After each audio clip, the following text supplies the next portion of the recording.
આખી દુનિયાને દશામાં ના નડે અને આપણાને નડે બરોબર એટલે આ દશામાનાથી વર્તો કરીને ઘરેથી દશા બિહારવાની પ્રથા છે એ કોઈ પણ બેન દીકરીએ દશામાના વર્ત હવે કરવાના નહીં અને જેને દશામાં નડે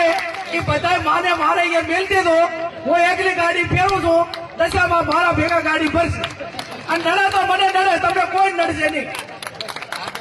બરોબર ને પછી આ ભુવાનું ને એનું રહ્યું ને એ કંટ્રોલ મારું છે પણ મહેરબાની કરીને કોઈ ભૂવામાં ફસાતા નહીં તમારું જે કર્મ છે એનું ઈ જ અગત્યનું છે જેવું કર્મ કરશો એવું ભોગવશો અને એવા તમને ભ્રમમાં ઘાલશે કે તમને આર્થિક બરબાદ કરશે સામાજિક બરબાદ કરશે કુટુંબમાં બરબાદી લાવશે અને એવી વેમ ઘાલશે તો આખો પરિવાર વેરવિખેર કરશે એટલે મહેરબાની કરીને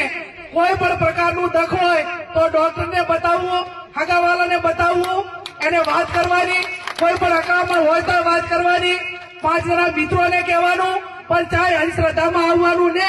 અને ભોપા જો આખા દેહનું બધું મટાડી દેતા હોય તો મોહન કેશોદી આ સાહેબ બે તમે કોઈ ભોપાની બાધા રાખા અને અમે તમારે અહીંયા કોઈ પણ કામ ના કરા અને ચૂંટણીમાં ફોર્મ ભરા દીધા તો એ ભોપો હાજો તો અમે ભોપા લઈને બે ને ભાઈ તો સવારે 5 વાગે ઉઠીને રાતે વગાતા સુધી બાધામાં શેર છૂટ લઈને ફરવાનું કોઈ કારણ કરો તો મારે ભોપો જીતાડી દે એટલે ચાહે ભોપાની વાતરી જે ભોપા હોય માફ કરે નકર પછી પેલા આપણને ના નડે ભાગ બરોબર એટલે આ માત્ર ભ્રમો છે માત્ર કમાણીને સાધન છે ટોકા રસ્તા છે લોકોની માનસિકતા એની સમજણ કેટલી છે એની મગજની કેપેસિટી કેટલી છે એ નક્કી કરીને ભ્રમમાં ગાળતા હોય છે એટલે મહેરબાની કરીને કોઈ પણ પ્રકારની તકલીફ હોય તો જેનો જે નિષ્ણાત હોય એના કરતા